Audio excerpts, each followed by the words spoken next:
First book we are going to read inside this orc shop Slash and Smash is Manual of Armor. I've already read the Manual of Arms and Spellcraft, so this must be the third and last one in this series. This manual is commissioned by General Warcraft to serve as a guide and manual to armor for all officers in the Imperial service. Yeah, it's a war heft, but you know, with a name like that, you're asking for it. On the battlefield, a soldier's armor should reflect his principal duties. Scouts, light cavalry, archers, and raiding skirmishers should wear light armor. Mobility and speed is of paramount importance to these troops. It is recommended that the cuirass and greaves be worn at all times. Helmets, gauntlets, and boots are of value to cavalry and skirmishers, but not scouts or archers. Light armor is made from fur, leather, chainmail, mithril, elven, or glass. This is also the order of their quality and expense, fur being the least protective and cheapest, and glass the best and most expensive. Fur, leather armor, and chainmail are readily available throughout the Empire. Mithril, elven, and glass are exceedingly rare and are only found in ancient ruins and remote tombs. Unless you level up and buy it in stores in the cities. When I'm thinking mithril, I always think of Lord of the Rings. The mithril vest that Frodo wears in the Fellowship of the Ring. Heavy armor should be reserved for the frontline infantry, pikemen, heavy cavalry, or foot knights. All officers should be issued heavy armor. Helmets, cuirass, and greaves should be standard issue at all times. Boots and gauntlets are only necessary for the cavalry and foot knights. Blacksmiths can forge heavy armor of iron, steel, dwarven, orcish, ebony, or daedric. This is also the order of their quality and expense, iron being the least useful and cheapest, with daedric the most effective and expensive. Iron and steel plate mail can be found in most any blacksmith shop. The other materials are rare and armor made from them is only found in ancient treasure hoards hidden deep underground. Advanced practitioners in the Mages Guild know the secrets of placing enchantments upon pieces of armor. The greatest enchantments are typically placed on armor made from rarer, more durable materials such as ebony and daedric, but even iron can be made to take an enchantment. The self-styled Bard of Battle, Amorous Janus, once penned a comedic ballad about a Colovian general who was constantly removing and re-equipping his armor every few minutes to conserve the magicka powering it. By way of response to the implied criticism, the general had him mounted on the front of a battering ram during the siege of Castle Fellow. It's a nice little anecdote. So now we know pretty much all about armor. Now let's read the mixed unit tactics. Are those battle strategies? Mixed units tactics in the 5 Years' War Volume 1 by Codus Colonus. So there must be a Volume 2. The Legion could learn from the unconventional tactics used by the Khajiit in the 5 Years' War against Valenwood. I was stationed at the Sphinxmoth Legion fort on the border near June and witnessed many of the northern skirmishes firsthand. The war started with the so-called Slaughter of Torval. The Khajiit claimed that the Bosmer invaded the city without a provocation and killed over 1,000 citizens before being driven off by reinforcement from a nearby jungle tribe. The Bosmer claimed that the attack was in retaliation for Khajiiti bandits who were attacking wood caravans headed for Valenwood. In the spring of the Third Era 396, the war moved closer to Fort Sphinxmoth. I was posted on lookout and saw parts of the conflict. I later spoke with both Khajiit and Bosmer who fought in the battle, and it will serve as an excellent example of how the Khajiit used a mixture of ground and tree units to win the war. The Khajiit began the fight in an unusual way by sending tree-cutting teams of Cathay Rat and the fearsome Sench Rat, or battle cats, into the outskirts of Valenwood's forests. When word reached the Bosmer that trees were being felled, allegedly a crime in the strange Bosmeri religion, a unit of archers were dispatched from larger conflicts in the south. The Bosmer were thus goaded into splitting their forces into smaller groups. The Bosmer archers took up positions in the remaining trees, whose branches were now 20 or more feet apart, allowing some light into the forest floor. The Bosmer bent the remaining trees with their magics into small fortifications from which to fire their bows. When the tree cutters arrived the next morning, a half-dozen Khajiit fell to the Bosmer arrows in the first volley. After that, the Khajiit took large wooden shields from the backs of the Senshi Rod and made a crude shelter. The Khajiit, even the enormous Senshi Rod, were able to hide between this shelter and one of the largest trees. When it became apparent that the Khajiit would not leave their shelter, some Bosmer chose to descend and engage the Khajiit sword to claw. When the Bosmer were nearly upon the shelter, one of the Khajiit began playing on a native instrument of plucked metal bars. This was a signal of some kind, and a small group of the man-like Omis and Ohms Rat emerged from covered holes in the forest floor. Although outnumbered, they were attacking from behind by surprise and won the ground quickly.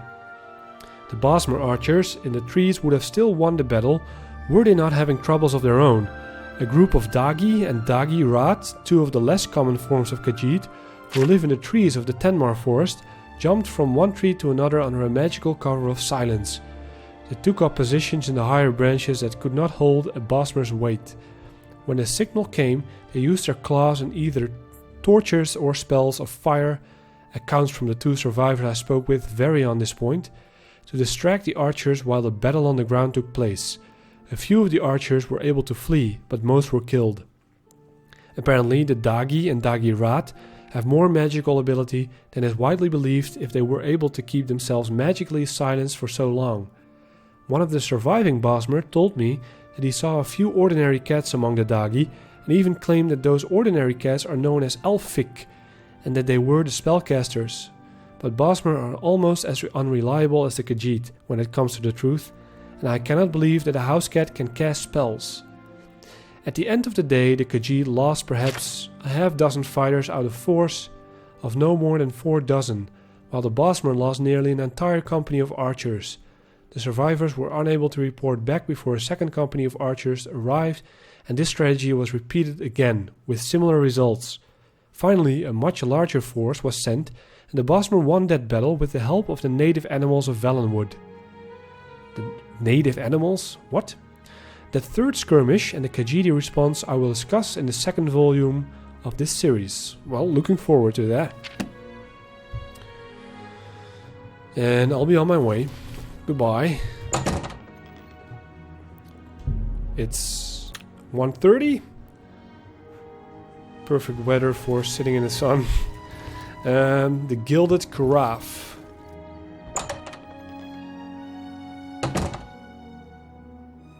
Alchemy? Ooh, she has a Nirn root. I want to steal that if I have the chance. Other books as well. So who are you? I've met you before, Claudette. I have everything for the budding alchemist under one roof. Far more than Thorinir would ever have, despite his horrid business ethics. Yeah, I'm taking care of Thorinir. Ooh, I can ask about Nirnroot because I've collected one earlier. But first, let's ask about rumors. The Tiber Septim Hotel is a nice place. It's not cheap, though. Haven't been there yet. So, can you tell me about Nirnroot? That root seems to have strange properties, the likes of which I've yet to see duplicated in other flora of its ilk. I believe that Sindarian in Skingrad could serve your inquiry better, as his area of expertise centers around things of this nature.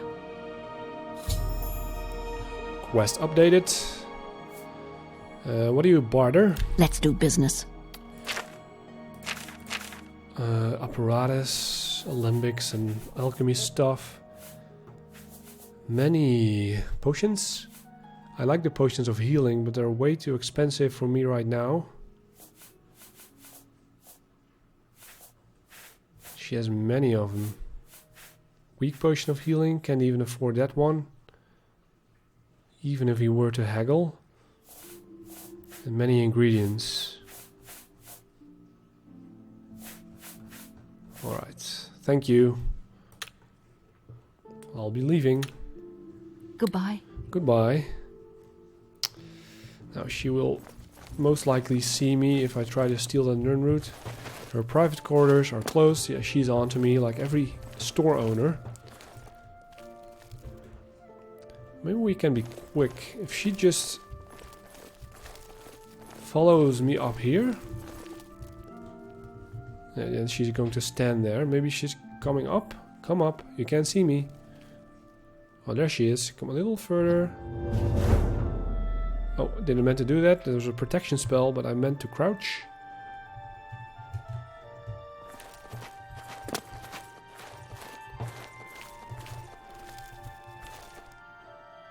She's definitely see me. Alright. No matter. Let's leave it, the Nirnroot, where it is. So, what do you have for reading stuff? How are you? Been better. Hey. How about you?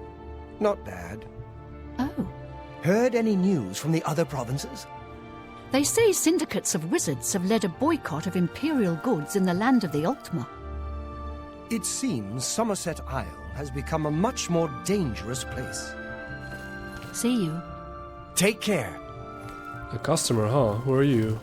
Othralos. I have met you, I think. Othralos. I'm a sneak. Advanced sneak, in fact. And I train sneaks. No law against it. I guess I didn't meet you before. Can you tell me about the city? The watch can't touch me. I'm careful, private-like. Don't like people following me. Sure, it makes people nervous, seeing me sneak around. Too bad. So he's a trainer. Knowledge is power. He trains sneak, skill novice, pickpockets, and move unseen and unheard by observers. I don't have the money. If I would, it wouldn't be a skill I want to invest in, so goodbye. Goodbye. I was going to read the books. Acrobatics. Come on. Oh, excuse me. Mysterious Akavir. Let's go for it.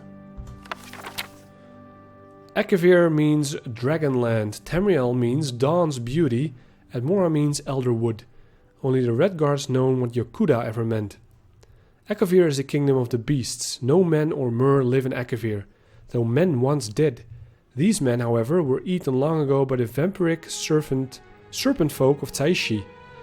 Had they not been eaten, these men would have eventually migrated to Tamriel. The Nords left at Mora for Tamriel. Before them, the elves had abandoned Eldmeris for Tamriel. The Redguards destroyed Yokuda so they could make their journey. All men and mer know Tamriel. No, Tamriel is in the nexus of creation, where the last war will happen, where the gods unmade Lorcan and left their adamantine tower of secrets. Who knows what the Akaviri think of Tamriel, but ask yourself, why have they tried to invade it 3 times or more? There are 4 major nations of Akavir: Kamal, Taishi, Tangmo, and Kapo Tun. When they are not busy trying to invade Tamriel, they are fighting with each other. Kamal is snow hell. Demons live there, armies of them. Every summer they thaw out and invade Tangmo, but the brave monkey folk always drive them away. Once Arasum, dear Kamal, a king among demons, attempted to conquer Morrowind, but Almalexia and the Underking destroyed him at Red Mountain. Taishi is Snake Palace, once the strongest power in Akavir, before the Tiger Dragon came. The serpent folk ate all of the men of Akavir a long time ago, but still kind of look like them. They are tall, beautiful, and frightening, covered in golden scales and immortal. They enslave the goblins of the surrounding isles, who provide labor and fresh blood. The holdings of Taishi are widespread. When natives of Tamriel think of the Akaviri, they think of the serpent folk, because one ruled the Cyrodiilic Empire for 400 years in the previous era. He was potentate Versidu Shay, assassinated by the Morak Tong. Tangmo is 1,000 monkey isles. There are many breeds of monkey folk. They are all kind, brave, and simple, and many are also very crazy. They can raise armies when they must, for all of other Akaviri nations have at one time or another tried to enslave them. They cannot decide who they hate more, the snakes or the demons, but ask one and he will probably say snakes. Though once bitter enemies, the monkey folk are now allies with the tiger folk of Kapotun. Kapotun is the tiger dragon's empire. The cat folk here are ruled by divine Toshraka, the tiger dragon. So are they Khajiit or something altogether different? They are now a very great empire, stronger than Taishi, though not at sea.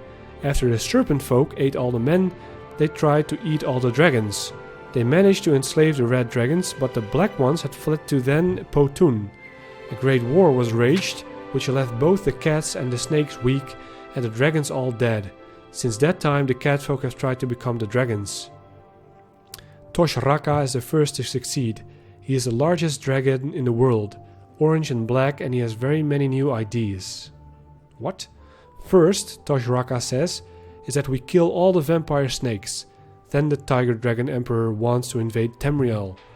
Is that still going to happen, or is this the past? So that's Akavir. Spellcraft, I've read that. Mages Guild Charter, I haven't read that one. Imperial Charter of the Guild of Mages. One purpose. The Guild of Mages provides benefits to scholars of magic and established laws regarding the proper use of magic. The Guild is dedicated to the collection, preservation and distribution of magical knowledge, with an emphasis on ensuring that all citizens of Tamriel benefit from this knowledge. 2. Authority. The Guild of Mages was established on Somerset Isle in the year 230 of the Second Era by Vanus Galarian and Raides XII. It was later confirmed by the Guild's Act of Potentate for Sidiu Shea. I've read about Galarian already. 3. Rules and procedures. Crimes against fellow members of the Guild are treated with the harshest discipline. Whether a member may regain their status in the Guild is determined by the Archmage. Addendum. Effective 431, 3rd Era, any Guild member committing a crime against the Guild is to be suspended immediately. The suspension may be lifted at the discretion of the Steward of the Council of Mages. Any Guild member receiving multiple suspensions may, at the determination of the Council, be summarily and permanently dismissed from the Guild. 4. Membership requirements. The Guild of Mages only accepts candidates of keen intelligence and dominant will. Candidates must exhibit mastery in the great schools of magic, destruction, alteration, illusion, and mysticism. Candidates must also display practical knowledge of enchantments and alchemical processes. 5. Applications for membership. Candidates must be present themselves to the steward of the guild hall for examination and approval. I haven't been there yet. Addendum effective 3rd Era 431.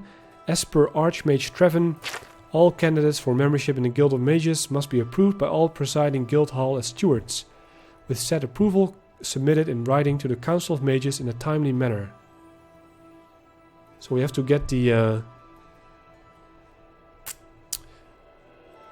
approval of every guild hall in the country. Addendum effective the same year. As per council mandate, sale of spells in the Imperial province is to be redistributed across guild halls. The following halls are to be responsible for each school of magic: Alteration Chedenhall, Conjuration Coral, Destruction Skingrat, Illusion Bravil, Mysticism Leowin, Restoration Anvil. What about this city though? I guess they're all around. Galarian the Mystic, I read that one. Athrolas is still here, chilling.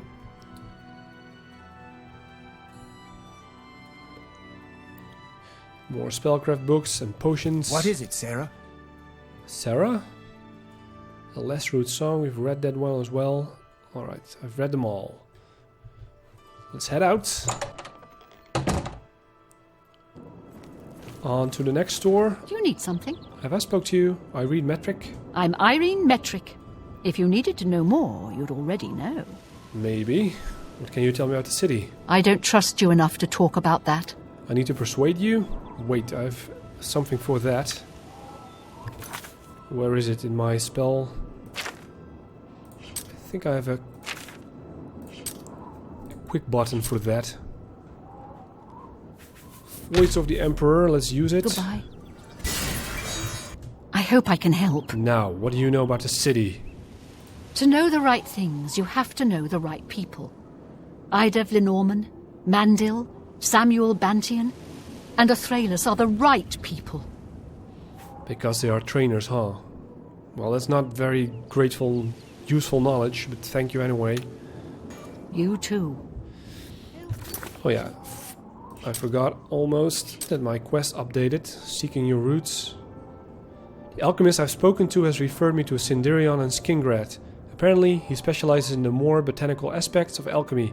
I should bring the Nirn root to him. I will. The beggar, where is she? Okay, next up is the best defense. That's again useful for my character, I guess.